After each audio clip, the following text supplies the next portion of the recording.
7 de la mañana, 5 minutos. Saludamos al director ejecutivo de la Cámara de Industrias de Cuenca, el economista Andrés Robalino. ¿Cómo le va, economista? Buen día. Javier, ¿cómo está? ¿Cómo ha pasado? Gracias por aceptar la invitación. Muchísimas gracias por la invitación. ¿Están de acuerdo con la nueva ministra de Economía y Finanzas? Creo que no es ese no debería ser en realidad el objetivo, ¿no? Creo que aquí lo importante son las políticas. Pero creo que el gobierno sí ha demostrado una apertura al diálogo. Hay una reunión permanente con ministros actualmente, que creo que sí se puede mantener una conversación y más que nada estar conscientes de los objetivos que tenemos como país. El Ecuador actualmente tiene dos problemas graves, uno estructural en su tema fiscal, lo acabamos de oír en la noticia pasada, el tema fiscal, el tema de deuda pública, ese déficit fiscal que tiene el Ecuador, que ya llega a niveles del 4 o 5% del Producto Interno Bruto, y el otro problema que es un económico social, la generación de empleo. Más del 60% de la población económicamente activa está en ese empleo inadecuado. Esos son los dos grandes problemas estructurales que tiene el país y se necesitan políticas para solucionarlos. ¿Y cómo logramos la solución de esos dos problemas estructurales económicos? Bueno, en el tema fiscal, al ser un problema primero de deuda, de gasto eficiente del Estado, pues se tiene que realizar una reestructura en reducción de gastos que no generen un valor agregado para el Ecuador. Se debe concentrar esos gastos en la probabilidad de buscar mejorar la competitividad del Ecuador hacia el mundo. Ahí, a ese nivel debería llegar la reestructura del Ecuador en la parte contable pública, y también trabajar en la generación, como dije, en la generación de empleo. Y para generar empleo, pues se tiene que reactivar al sector productivo real de la economía, es el sector privado, que genera más del 80 o el 90% en algunas ciudades de empleo. Se tiene que reactivar ese sector, para que ese sector pueda generar empleo y pueda transformar o dar la vuelta a esa tabla que tenemos en este momento del 60 y 40%. En muchas ocasiones he conversado con usted, como con algunos otros representantes de otras cámaras acá en Guayaquil y en Quito, y el objetivo de los que ustedes siempre han planteado es ese. Mi pregunta: pasan años y seguimos hablando de lo mismo, economista. Es que creo que uno de los grandes problemas que tuvo el gobierno pasado es creer que haciendo lo mismo iba a lograr cambios. ¿Y no se está haciendo lo mismo en esta? Justamente, esa es una de las preocupaciones que tenemos en este momento.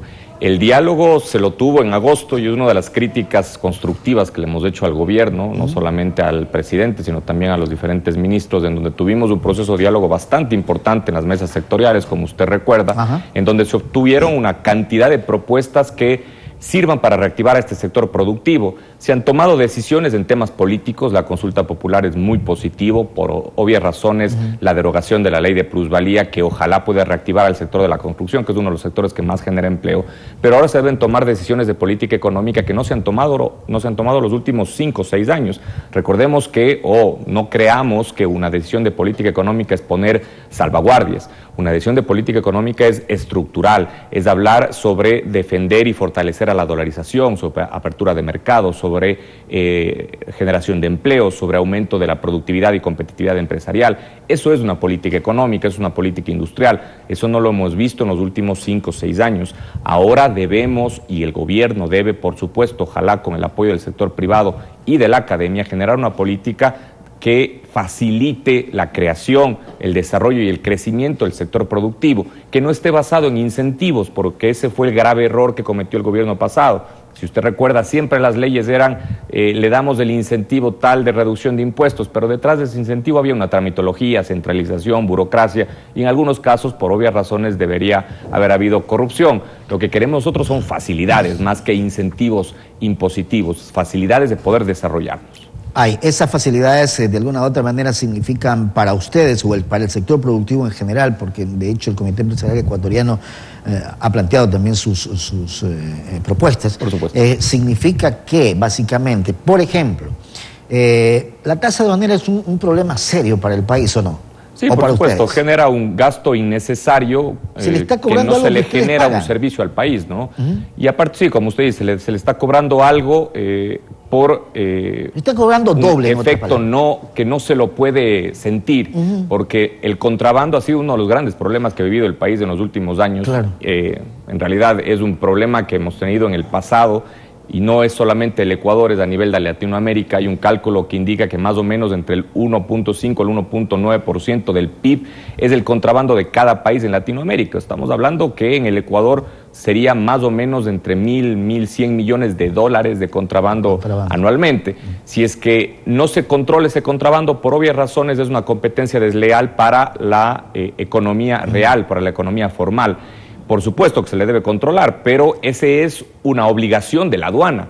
Es ilógico que la aduana cobre para realizar ahora sí el servicio que no ha hecho los años pasados. Y peor aún, no se puede ver cómo se reduce ese contrabando. Entonces, de la tasa que está cobrando no se transforma en el servicio necesario y aumenta costos aún más a la producción. Se habla de eliminar subsidios, se lo preguntaba al exministro el día de ayer o anteayer, al exministro Fausto Ortiz. Eliminar subsidios, el del gas, por ejemplo.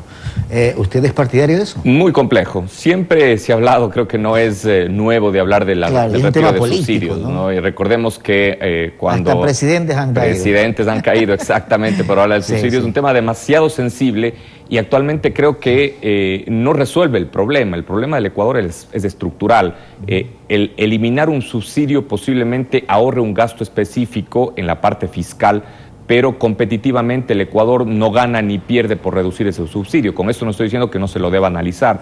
Por supuesto que los subsidios deben ser focalizados, porque el Ecuador necesita personas que requieran ese subsidio, pero también tiene un grupo de personas que podrían pagar un precio del gas sin subsidio.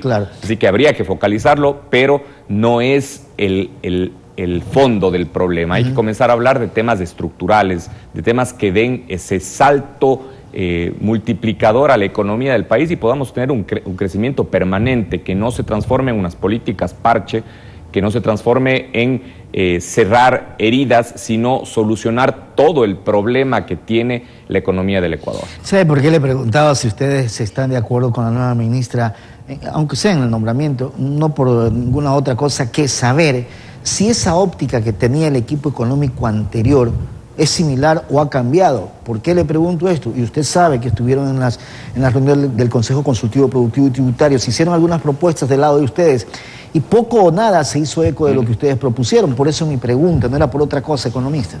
Creo que esperemos que la experiencia que tuvimos en los últimos meses, en donde el frente económico que tenía el Ecuador no tomó las propuestas del sector productivo y del sector académico para implementarlas, sino siguió haciendo lo que hizo durante los últimos 10 años, es reunirse entre ellos, tomar decisiones entre ellos, sin un análisis pragmático ni completo de la economía, y impuso sencillas decisiones, como es incrementar tasas o incrementar impuestos, que relativamente es más fácil, pero que no genera esa productividad y esa competitividad. Ojalá la nueva ministra tome las riendas en el tema económico, lógicamente con el asesoramiento de todo el Ministerio de Finanzas, de los ministerios que forman parte del sector productivo, pero también escuche al comité empresarial, a las cámaras de las diferentes ciudades. Las realidades entre ciudades son diferentes. La centralización para Cuenca es un problema gravísimo, lo que no sucede para Quito. Entonces, lógicamente, se deben tomar todas esas propuestas y transformarlas en políticas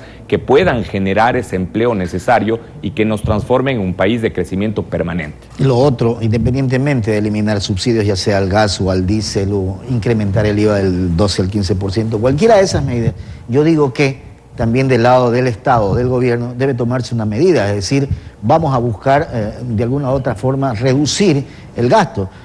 Y en ese sentido, esto es de doble vía, no solamente pase a un sector, sino también, a ver, yo Estado, yo gobierno, ¿qué puedo hacer? Pero recordemos que el mayor gasto que tiene el país es el gasto corriente. 2.200 millones de dólares mensuales se paga en sueldos y salarios a todo el sector público. Y eso ha significado endeudarse más. Y creo que eso significa, justamente eso significa que hemos tenido que endeudarnos más para poder pagar. Y ahí está potencialmente la clave. Tuvimos 10 años de un crecimiento permanente, eso sí, del Estado, en donde se iban creando ministerios, secretarías, superintendencias, que poco o nada generaron en valor agregado, pero que sí se transformaron en un pasivo corriente para el país. Algunas de esos ministerios se eliminaron, como los ministerios coordinadores, que al final nadie les extraña, por lo tanto creo que fue un invento relacionado a tener un Estado más controlador y que ahora potencialmente podrían ser más eficientes los ministerios si pueden generar sus políticas y ejecutarlas.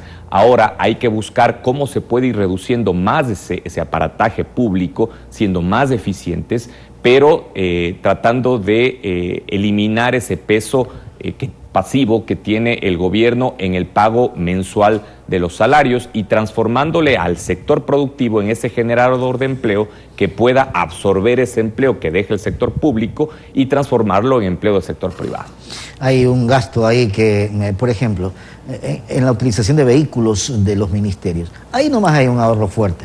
O sea, solo en este país todo el mundo que trabaja en un ministerio tiene un carro a la disposición del ministerio. Creo que en otros países solo el ministro anda con su carro del ministerio. Exactamente. Yo creo que hubo una decisión clave que no sé si se lo implementaría ya en los ministerios del presidente de la República en reducir el 10% del gasto de los ministerios, que en algo ayuda. Un 10% es bastante, no es poco. Así que esos son los pasos que se requieren, pero se los debe ejecutar. Y, lógicamente, el presidente de la República, con el apoyo del Ministerio de Finanzas, debería obligar a ejecutar esa reducción del 10%, porque seguramente, y eso creo que todos hemos comprobado, hay muchísimos ministerios en donde en vez de haber una secretaria, hay 3, en vez de existir un asesor, hay 5, y así por el estilo. Eran 12 ministerios, creo que hay 40 y pico ahora. Exactamente, increíble. Exactamente. Entonces bueno, creo que por ahí debe ir la línea de trabajo del gobierno nacional, un cambio estructural, no solamente parches, no buscar incrementar el arancel o incrementar el impuesto o reducir el subsidio.